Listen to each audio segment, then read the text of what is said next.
পবিত্র কুরআনে কতটি পারা আছে? পবিত্র কুরআনে 30টি পারা আছে।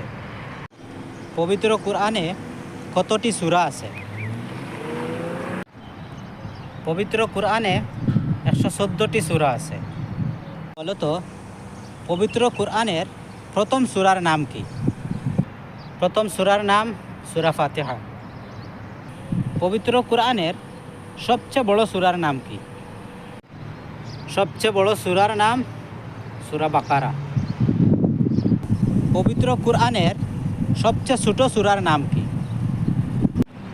সবচেয়ে ছোট সূরার নাম সূরা কাউসার।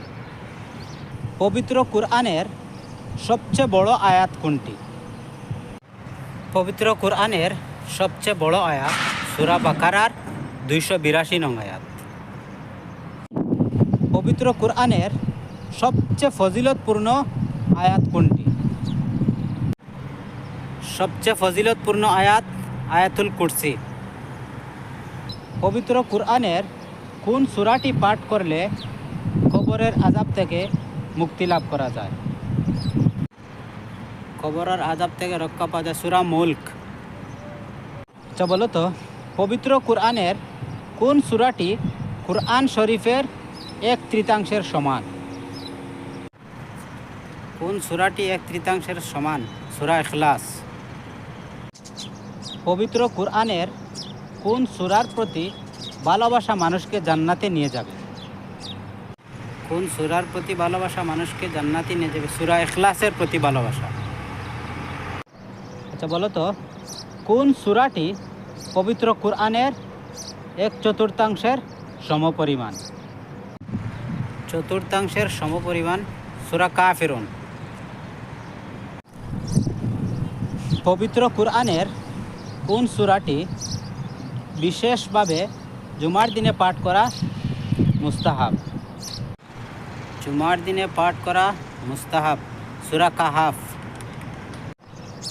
পবিত্র কুরআনের কোন সূরার প্রথম অংশ তিলাওয়াতকারীকে দাজ্জালের ফিতনা থেকে রক্ষা করবে? সূরা কাহাফের প্রথম 10টি আয়াত।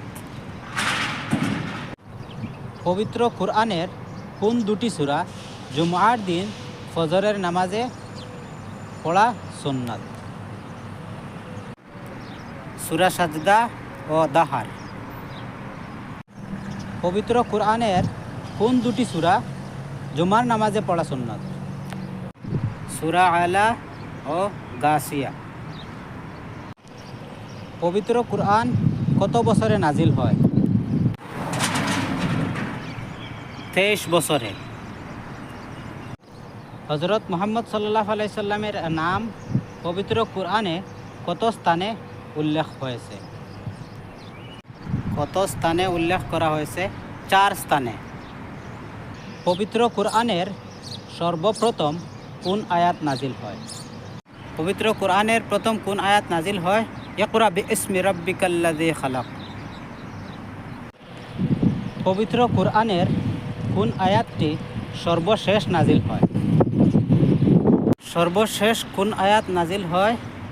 সূরা বাকারার 281 নং আয়াত। পবিত্র কুরআনের কোন সূরাটি সর্বপ্রথম পূর্ণাঙ্গ রূপে নাজিল হয়? পূর্ণাঙ্গ রূপে নাজিল হয় সূরা ফাতিহা। পবিত্র কুরআন প্রথম যুগে কিভাবে